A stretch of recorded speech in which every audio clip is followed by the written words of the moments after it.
Now students, today we will study about the reduction of a metal oxide into metal by using a special metal which is known as aluminium.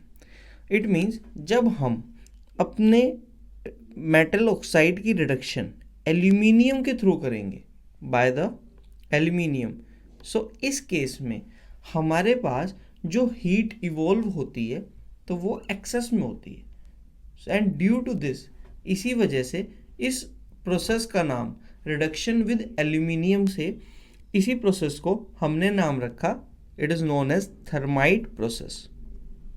Okay, here we have certain metal oxides.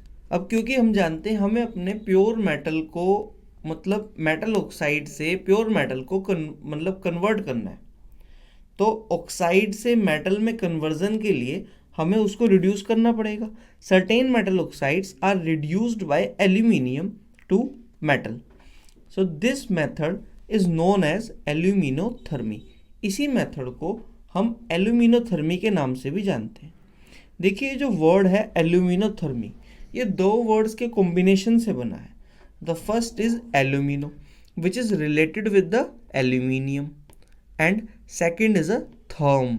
ये जो therm word है it is related with a heat. ये heat से रिलेटेड है. It means जब हम aluminium के थ्रू मेटल की रिडक्शन कराते हैं तब हमारे पास जो हीट निकलती है तो वो एक्सेस में निकलती है एंड ड्यू टू दिस इस प्रोसेस का नाम हमने रखा है thermite process. In simple case, अगर इसमें सिंपल केस देखा जाए तो हमने लिया यहाँ पे मैग्नीशियम ऑक्साइड का case. In case of manganese oxide, in case of manganese oxide जब हमने इसकी रिडक्शन की विद एल्यूमिनियम मेटल और तो हमारे पास pure form of manganese is obtained and इसी के साथ साथ हमारे पास एल्यूमिनियम ऑक्साइड भी ऑब्टेन्ड हुआ. Oxides of aluminium is also obtained here. But in case अगर हम इसी के साथ यहाँ पे लेते हैं, हमारे पास है ये आयरन ऑक्साइड. ठीक है, इस आयरन ऑक्साइड की जब हमने रिडक्शन कराई विद एल्यूमिनियम, मतलब एल्यूमिनियम के साथ जब हमने आयरन ऑक्साइड को इसको हीट किया, तो हीट करने पर हमें सबसे पहले तो जो हमारा आयरन मिला, सो दिस आयरन हमें मिला ये लिक्विड फॉर्म में, और हम कह सकते हैं कि ये अपनी एक्वस फॉर्म में मिला. अब यहाँ पर जो ये एल्यूमिनियम आयरन हमको मिला ये लिक्विड फॉर्म में मिला. इट मीन्स इतनी ज़्यादा हीट यहाँ पर इवोल्व हुई कि आयरन की स्टेट चेंज हो गई.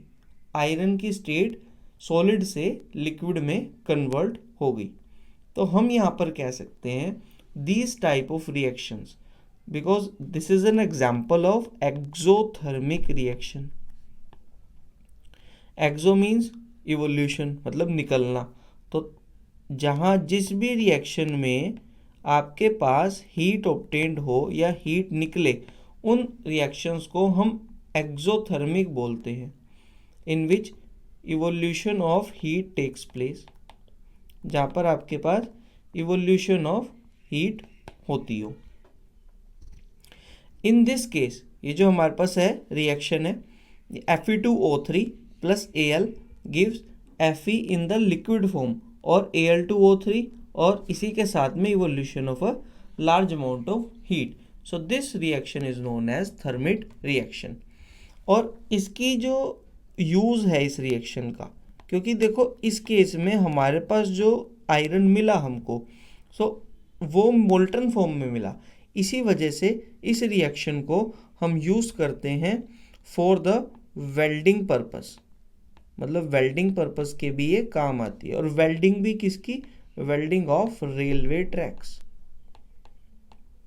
क्योंकि अधिकतर हमारे जो रेलवे ट्रैक्स हैं वो आयरन के ही बनाए जाते हैं. तो इसी वजह से हम इस रिएक्शन का यूज़ करते हैं in the welding of the cracking railway track, जहाँ पर हमारा रेलवे ट्रैक में कहीं पे क्रैक आ जाए तो हम उसकी वेल्डिंग इस रिएक्शन के थ्रू कर सकते हैं। So it is a very important topic.